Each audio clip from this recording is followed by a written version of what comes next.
Bellator. Don't know if you've seen it yet, Matt. The entrance, anyway. We the people.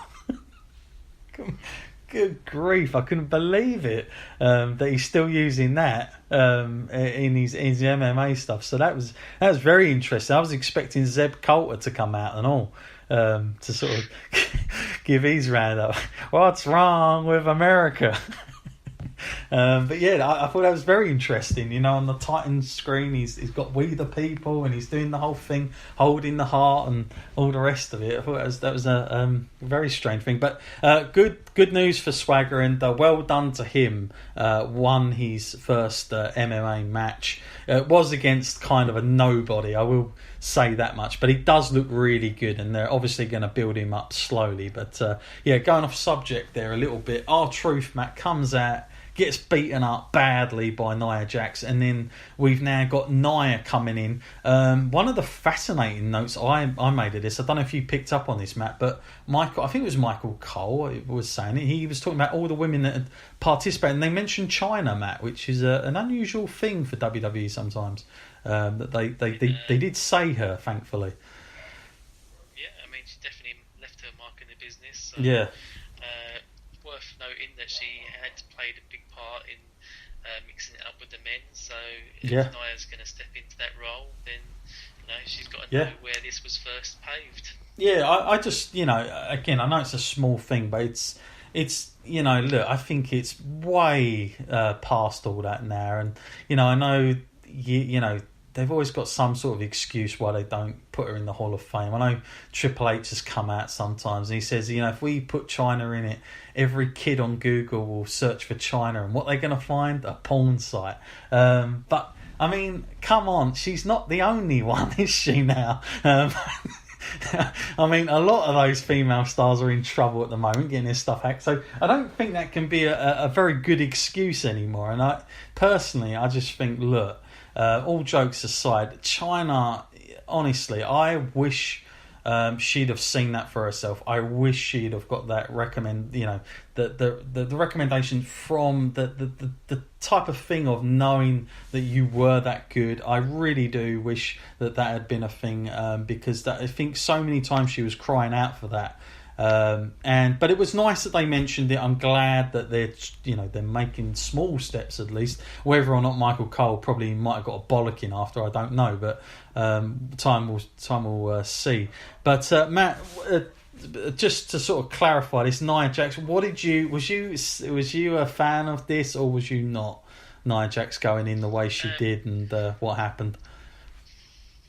No, I can't say I was a great fan of it. I mean, it's kind of something we anticipated that spot would be taken by someone else, but I feel like there could have been someone you might have believed had a credible chance of winning it. I don't think anyone for a second thought that Nia would be winning it. I feel like it was rumoured in some circles that even Becky might have had that spot. She might, because of the gimmick of the man, that she would enter the men's Royal Rumble, but not to be. That would have made more sense. That does seem to make more sense. So it's just kind of confusing why they went with Nia, just because of her size, I assume. But then to put her in the ring with Randy Orton as well, who throughout his history, not a gentleman, it's not really going to make too many differences to him, who he has to eliminate. I guess they have to be a little bit careful here. I mean, we don't want the situation now where you might even see a guy enter the women's Royal Rumble, maybe. I don't know. Will that happen next year? Who knows? Maybe we'll see Randy enter theirs instead. Just RKO all of them in a row. But it's treading weird waters, because at one time, you have that mix with China kind of with the guys, and now we're sort of segregating because we're giving them their own things, both male and female, but now we're happy still to have the female go into the men's. It sends out really inconsistent signals as to what is the best if a female is then entering the men's one. I don't know. I don't know if this was the best timing to do this at the moment, but especially when you got the females Royal Rumble. But nonetheless, Nia Jax came out. I think on paper this probably looked better than what it actually ended up being. I'm sure somebody wrote this down and thought, they'll get a crazy pop. Number 30 and R-Truth can't go in because he gets beat up by Nia Jax. So yeah, poor old R-Truth. We knew he wasn't going to get in, didn't we? Just doesn't matter about that mixed tag match, all for nothing. So yeah, Nia Jax is out there. Of course, there's a big thing. Rey Mysterio hits a 619. He's in on it and all. He's eating women as well now. He can be tagged with anything now. That's what you got to be careful with. So yeah, he's getting in on it. Randy, of course, does the RKO, as you know, and then she's out. I've got to say, Matt, I think WWE, when you watch the way the eliminations occurred, the fact that they had, the final four, which, it did not include Drew, it sort of told me, Matt, that WWE weren't going to take any risks with people turning on the eventual winner. They did not want to have a possible dark horse like Drew anywhere near Seth towards the end. Like, you remember back last year, Matt, it was Roman Reigns and Shinsuke Nakamura. Nakamura got that victory over arguably the guy. This time it wasn't going to be quite like that. I felt like they played a safe bet here, Matt. They played a very safe hand, and they didn't want anybody, rooting for anybody they shouldn't be, and playing it very cool to the fact where we had Ziggler in the last four with Andrade. So it was an odd four, but you knew by this point, I certainly did, Matt, Rollins was winning. There was no way anyone else, including Strowman. I just didn't see that at all. The fact that Strowman had taken out so many people anyway, I thought that's his moment done. That's all it is now. But what did you make towards the climax of this, Matt? Because I've got in my notes that although it did come down to Braun and Seth, I didn't think it quite got me like last year's did with Shinsuke won it against Roman Reigns. Maybe the fact that it was Roman in the end with him made it that much more better. But, I don't know, maybe it's difficult. Whenever it's a guy that's been at the top, it's always difficult to get that passion behind him again. But it is Seth Rollins, Matt. Everyone called this, didn't they? Was this a time, Matt, where you wanted to hope to be wrong, or was you just going with it at this point?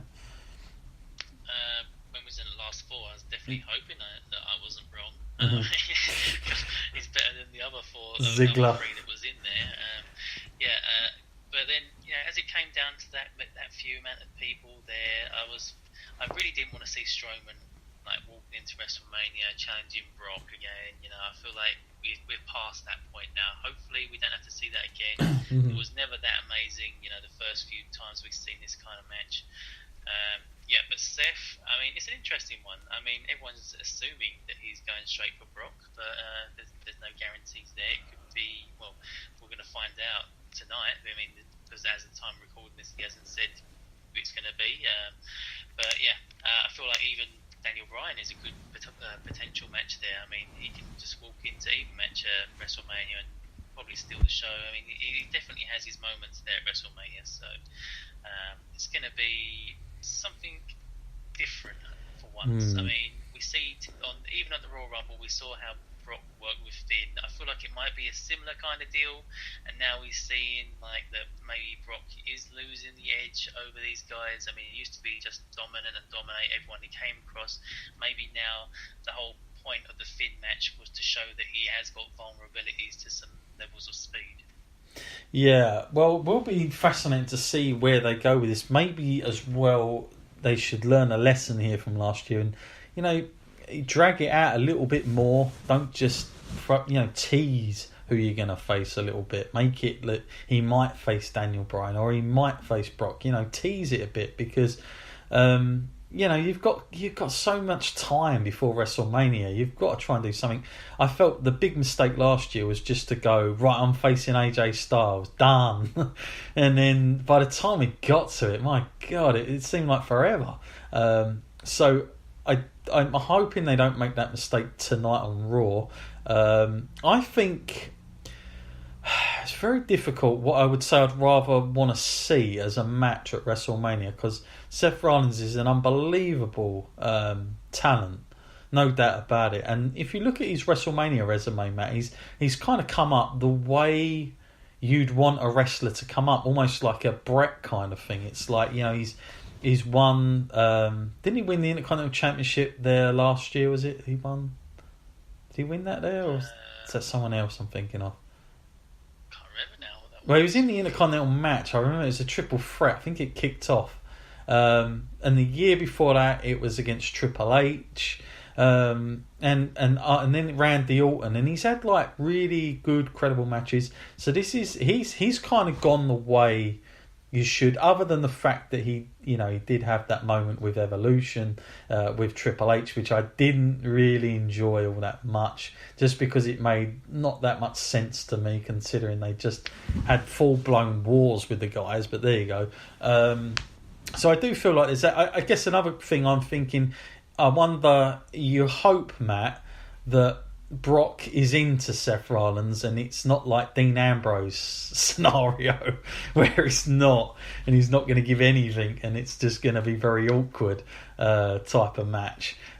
He obviously must have had a decent amount of respect for someone like Roman, but when it comes to Dean Ambrose, he certainly didn't spare too much for him in terms of giving up too much. But you'd think they would have thought about this. Again, if it's a match with Daniel Bryan, I can kind of see story with that, just because of Seth Rollins when he talks about Daniel Bryan and the respect he used to have and all that kind of stuff, and they could kind of play with that a little bit. And I wonder, really, just thinking out of the box here, really and truly, Matt, who else does Daniel Bryan have to go up against at WrestleMania? I mean, it's more difficult on SmackDown because he seems like you can't go with Shinsuke now because they're both heels and he's the US champion. He's not going to go back there. It won't be Samoa Joe. We've already seen AJ Styles now, so I'm thinking, who's left? I can't see it being Randy Orton either, but I could be wrong. But we might all be surprised here. But I think if they play that, Matt, they're going to have to think of something really.